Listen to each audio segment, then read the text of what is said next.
प्रतिक्रिया ये है कि ये बरसों पहले हो जाना चाहिए था। आज आपने अगर सेना का जो अभी प्रेस ब्रीफिंग हुआ है उसमें आपने सुना, उन्होंने कहा कि पिछले 3 दशकों से इस तरह के कैंप, इस तरह की गतिविधियां पाकिस्तान के साइड से होती रही हैं। तो अगर आपके घर के मोहल्ले में कोई आपका पड़ोसी बैठकर आपके घर में कंकड़ फेंकता रहेगा, गोला बारूद फेंकता रहेगा, आग के गोले फेंकते रहेंगे, तो आप कब तक बर्दाश्त करेंगे? कभी ना कभी उसका उत्तर दिया ही जाएगा। और आज अगर ये उत्तर दिया जा रहा है तो पूरा देश उसके साथ खड़ा है। मेरा जनसुराज का अपना मानना है कि ये पहले होना चाहिए था, लेकिन अब जब हो रहा है तो इसको समुचित तौर पर किया जाए, इतनी ताकत से इसको खत्म किया जाए कि फिर से ये न पनपे। दूसरी बात, मीडिया को या जो दूसरे साथी हैं उनको थोड़ा धीरज दिखाना चाहिए। लड़ने का काम, देश की सुरक्षा का काम विशेषज्ञों को, सेना के वीरों के लिए छोड़ देना चाहिए। स्टूडियो में बैठकर नया नया सगुफा छोड़ने की जरूरत नहीं है। अगर आप मैच्योर्ड कंट्री हैं, एक गंभीर व्यक्ति हैं, एक बड़े राष्ट्र के नागरिक हैं, देश से प्यार करते हैं, तो सेना को अपना काम करने दीजिए, विशेषज्ञों को इसकी व्यवस्था करने दीजिए।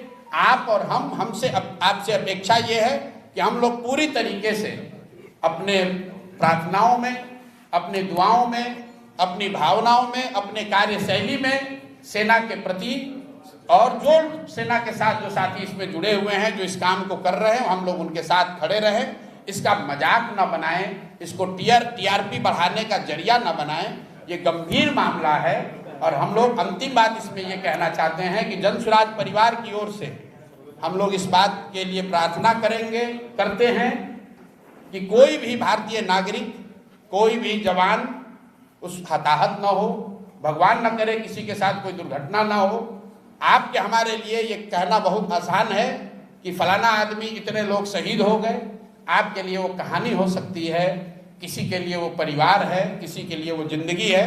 तो हम लोग ये प्रार्थना करते हैं कि ये जो भी कार्रवाई चल रही है, इसमें भारत के लोगों का, जो साथी, जो यहाँ के वीर पुत्र, जो लोग लड़ रहे हैं या जिनको जो जिम्मेवारी दी गई है, जो जिम्मेवारी निभा रहे हैं, उनको, उनमें से कोई हताहत ना हो, उनको कोई उनके साथ दुर्घटना ना हो।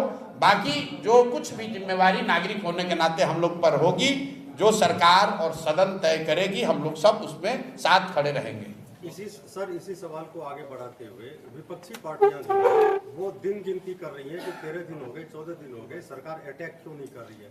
क्या किसी देश पर अटैक कर देना इतना आसान है? हम उदाहरण के तौर पर इजराइल और रसिया को देख रहे हैं। इजराइल, देखिए, मैं आपको मैंने पहले कहा कि ये समय नहीं है एक दूसरे पर छीटाकशी करने का। लड़ाई कोई पार्टी नहीं लड़ती है, न पक्ष वाली पार्टी लड़ रही है, न विपक्ष वाले लड़ रहे हैं। देश के बच्चे लड़ रहे हैं, इस देश के युवा लड़ रहे हैं।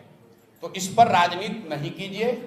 देश के लोगों ने सदन में सरकार और विपक्ष दोनों को चुनकर भेजा है, दोनों को उनकी जिम्मेवारी दी गई है।